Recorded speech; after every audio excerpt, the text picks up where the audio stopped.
Y nos vamos a referir ahora, vamos a analizar el proyecto de blanqueo denominado oficialmente Proyecto de Declaración Voluntaria de Ahorro Argentino No Exteriorizado.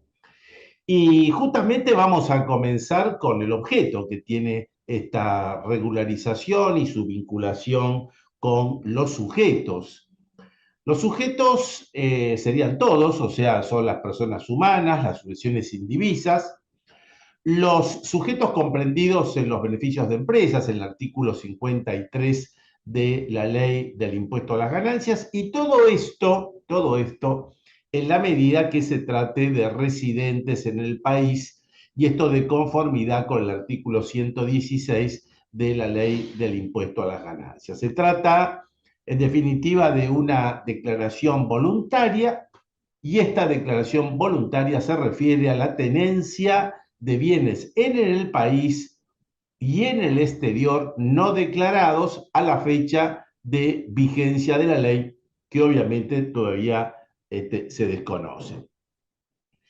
El régimen de blanqueo está previsto que desde su vigencia, desde la vigencia de la ley, va a tener un plazo de aplicación durante 360 días corridos. Esto es entonces el comienzo que tenemos de este régimen.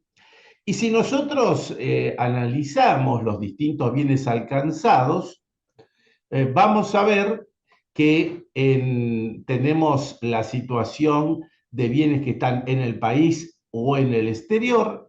En el caso de bienes en el país, la regularización es prácticamente general, lo mismo que en el caso de bienes en el exterior. En el caso de bienes en el exterior, obviamente lo que no se regulariza es la tenencia en moneda nacional.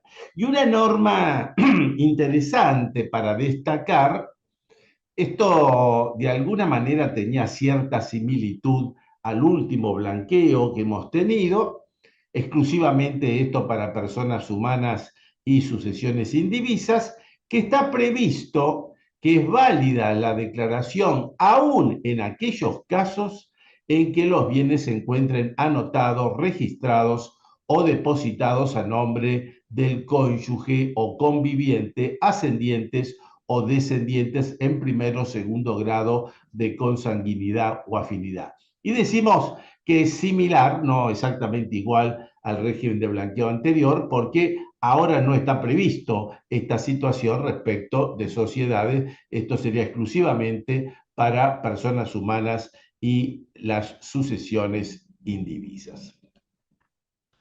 Un tema que siempre es importante de destacar en todo régimen de blanqueo es la fecha de preexistencia de los bienes. Es decir, cuál es la fecha que los bienes no declarados deben existir a los efectos de la regularización. Y acá la norma legal hace una distinción entre los sujetos.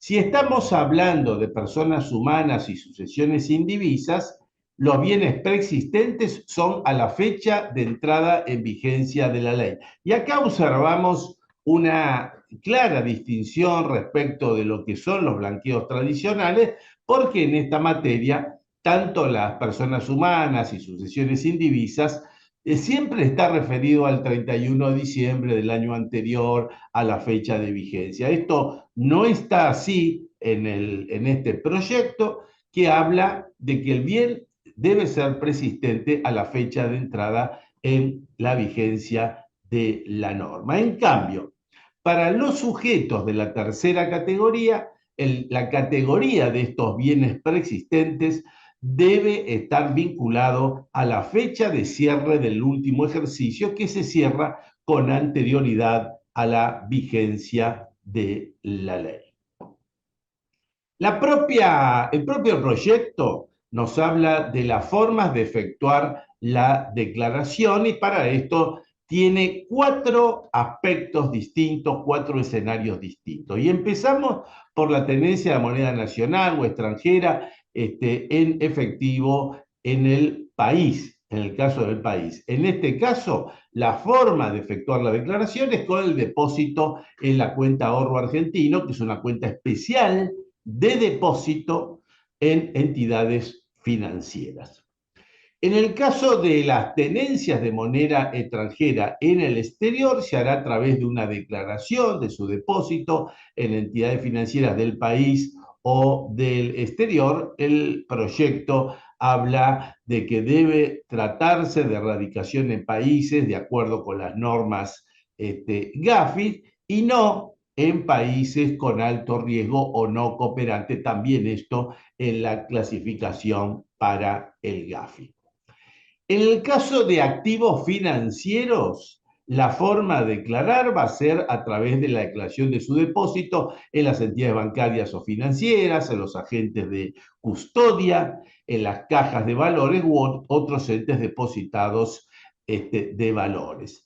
Y en el caso de los criptoactivos, criptomonedas, monedas digitales e instrumentos financieros, a través de una declaración jurada que también se va a aplicar como forma de declaración para inmuebles, para muebles y para los demás bienes. Es decir, ahí tenemos la forma como en general el proyecto establecido, la forma de declaración. Y respecto del impuesto especial, aquí, bueno, se sigue una fórmula ya conocida por algún régimen anterior, donde tenemos una distinción en principio entre los bienes en el país y los bienes en el exterior, los bienes en el exterior que no tengan repatriación.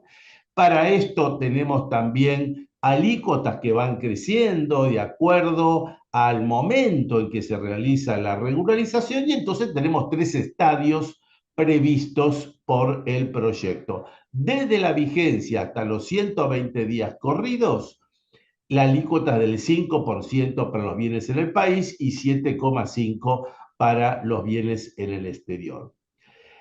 En el segundo tramo, o sea, desde el día siguiente al plazo anterior hasta 120 días corridos, la alícuota pasa del 5 al 10% y la del 7,5% de bienes en el exterior pasa al 12,5%. Y en el último tramo de todo, la alícuota ya más onerosa pasa a ser el 20% para los bienes en el país y 22,5% para los bienes en el exterior. En el caso de bienes en el país, se va a aplicar este impuesto especial sobre el valor total de los bienes expresados en moneda nacional. Y aquí es importante destacar que si llega a haber repatriación, este es un tema que lo venimos viendo también en los últimos regímenes, si llega a haber repatriación, el impuesto especial se va a ingresar con la alícuota de bienes del país y no del exterior. Esto es un poco entonces cómo juega el tema del impuesto especial. En lo que hace a la evaluación que se va a aplicar en materia de tenencias y bienes, se establece que se van a aplicar las disposiciones de la Ley de Impuesto a las Ganancias, esto es, según se trate en cada caso de personas humanas, sucesiones indivisas o los sujetos de la tercera categoría. Y si estamos ante tenencias y bienes en moneda extranjera, como ya habíamos adelantado, la determinación se va a hacer en moneda nacional, se va a tomar el valor de cotización de la moneda extranjera al Banco Nación Argentina tipo cambio comprador, importante, a la fecha de la declaración. A la fecha de la declaración, ahí entonces tenemos que hacer esta evaluación correspondiente.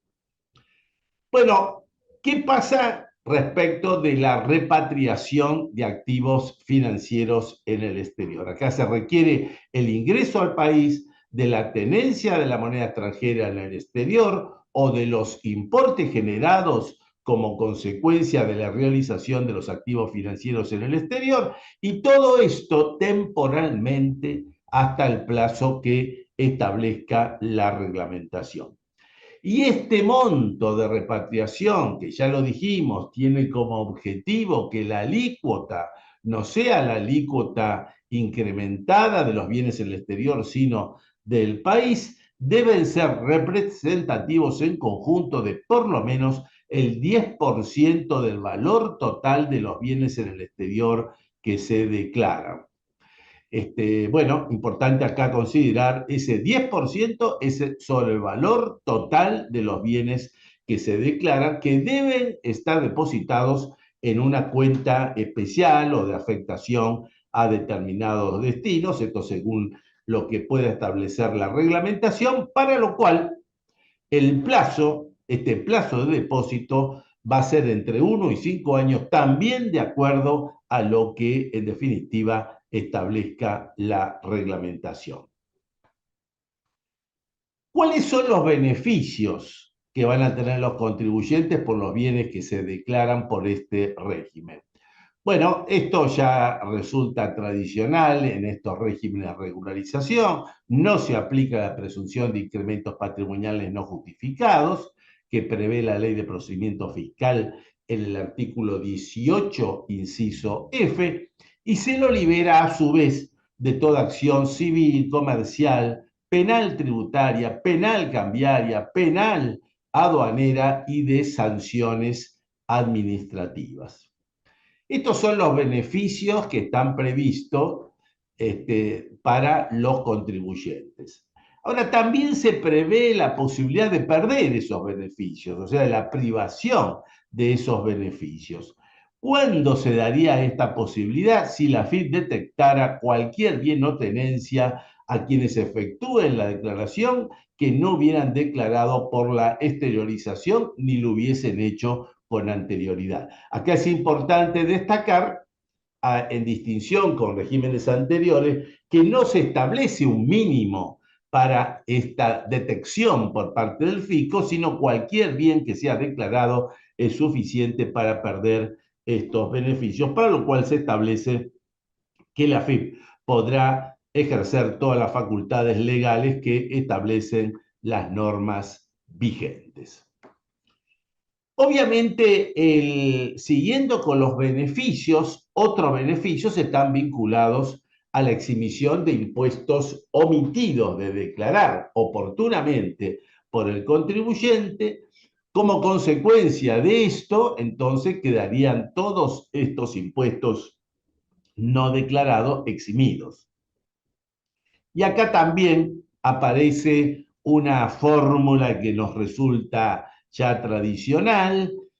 Por ejemplo, cuando hablamos de ganancias, salidas no documentadas, transferencia de inmuebles para personas humanas, sucesiones sin divisas o el impuesto a los débitos y créditos bancarios, donde la exhibición va a jugar por el monto de la materia neta imponible del impuesto correspondiente, de lo que hemos mencionado, en el equivalente de la moneda nacional de la tenencia, moneda extranjera y nacional, y los demás bienes que se declaren.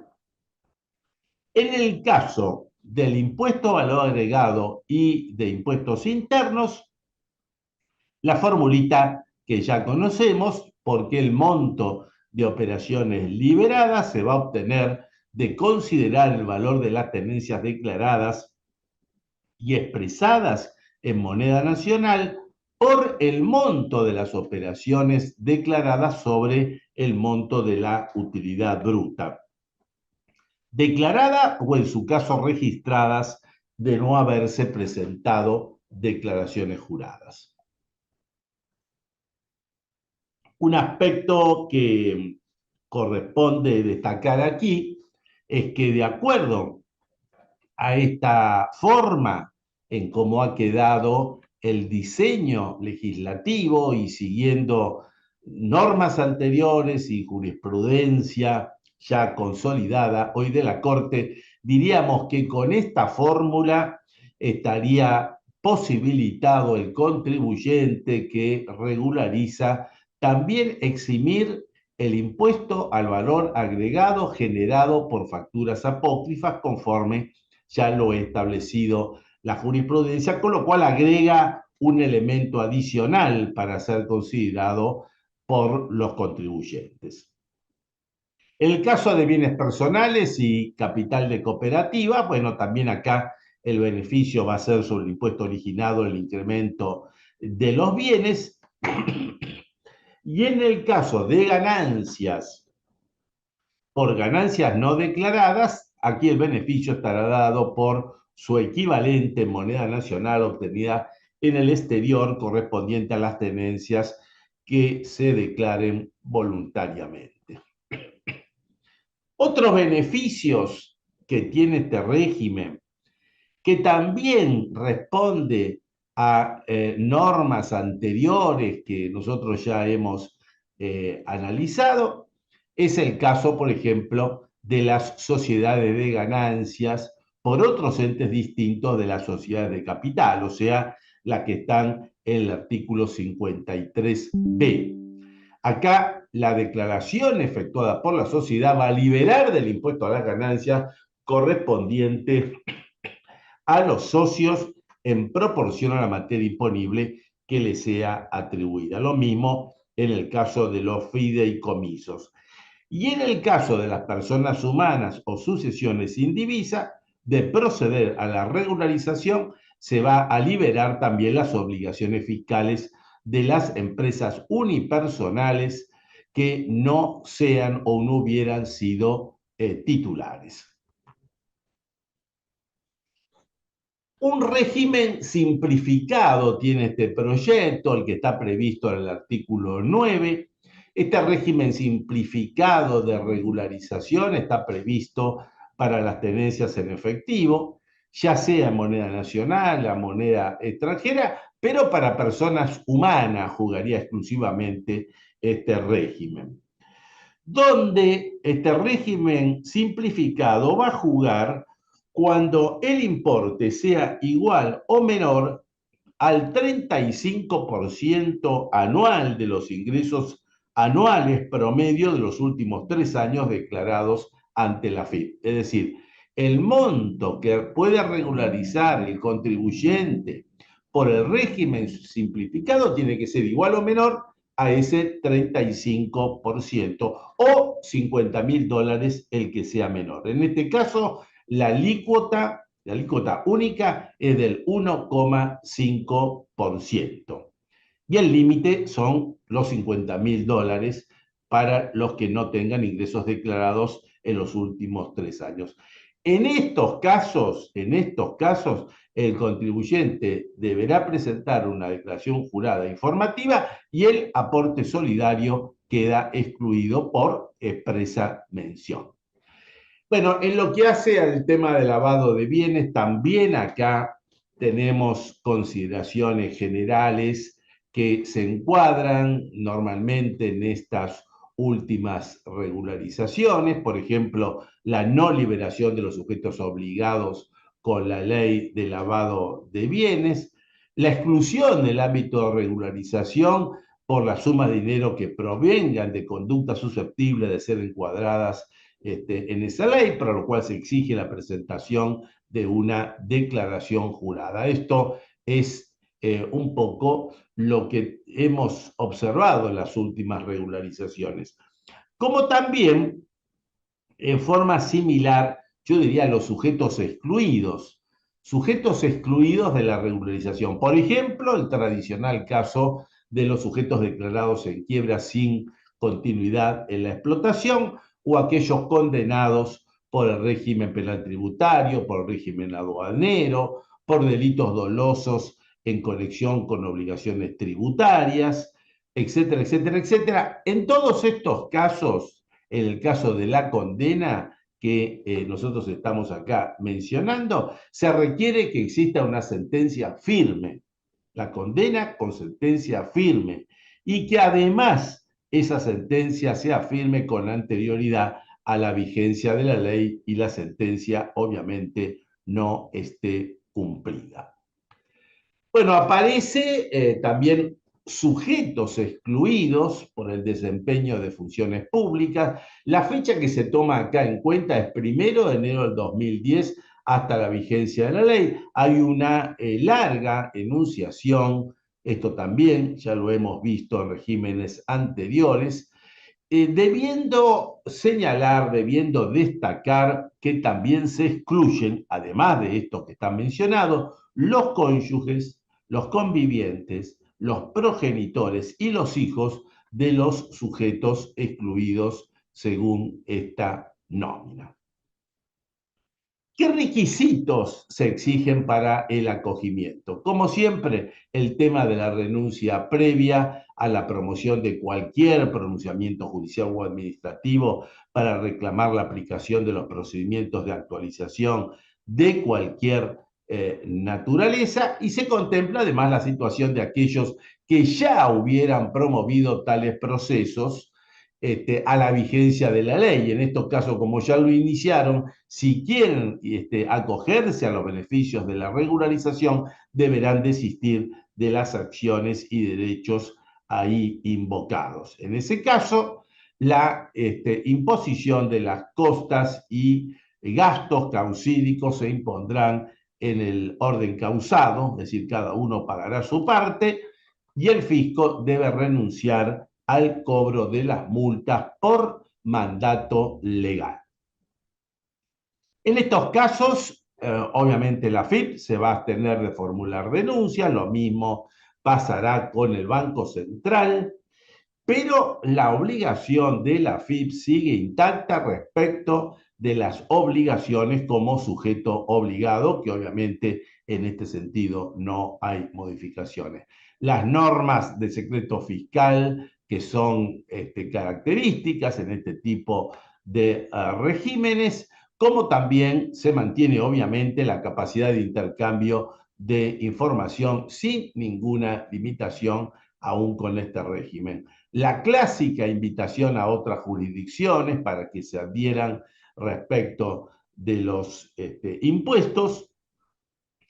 El tema de la prescripción corrida, esto también tradicional en los regímenes de regularización, desde el ingreso de los bienes al patrimonio, si al momento de practicarse la declaración, que esa prescripción no se va a tomar en cuenta, y los efectos que en definitiva tiene la declaración, que es la obligación de brindar a la AFIP información adicional a la contenida de la declaración respecto de bienes y tenencias, en el sentido que no existe tal obligación, aunque sí debe cumplirse las disposiciones referidos al lavado.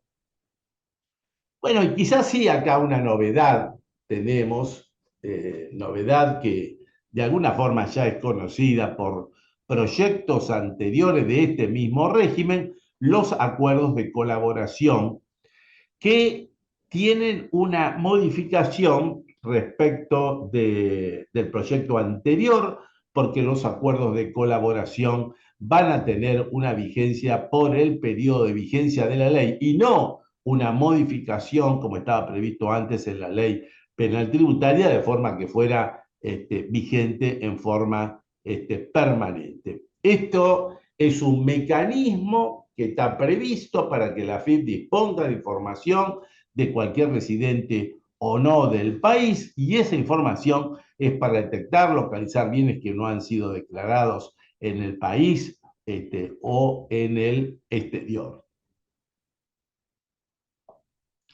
Bueno, hay todo un procedimiento para el acuerdo de colaboración que se inicia con una solicitud y después de ahí, bueno, previsto cómo funciona todo ese procedimiento. La dispensa de las sanciones administrativas y la denuncia penal también para los colaboradores, y un nuevo tipo penal que se introduce en el Código Penal para los casos del aporte de información falsa, donde ahí también ustedes tienen esa aplicación. Otra norma tradicional, suspensión de la prescripción. Acá está previsto una suspensión con carácter general. Esta suspensión es de la acción para determinar y exigir el pago de tributos, la aplicación de las multas y aún la caducidad de instancia en los juicios de ejecución fiscal o en los recursos judiciales. Respecto del beneficio para contribuyentes cumplidores, está previsto, pero cediendo en la reglamentación la forma en cómo se van a aplicar estos beneficios. Lo que sí, el proyecto menciona cómo podemos conceptualizar a un contribuyente cumplidor, es decir, no registrar incumplimientos en la presentación de la declaración jurada, ni en el pago de las obligaciones tributarias a la vigencia de la ley por los periodos fiscales que se inicien a partir del 1 de enero del 2020. Ahí tenemos entonces la definición de contribuyente cumplidor. ¿Cuáles son los beneficios? No están establecidos y esto en definitiva lo va a establecer la reglamentación. Muy bien, este es un poco entonces el panorama que queríamos brindar respecto de este proyecto de regularización tributaria.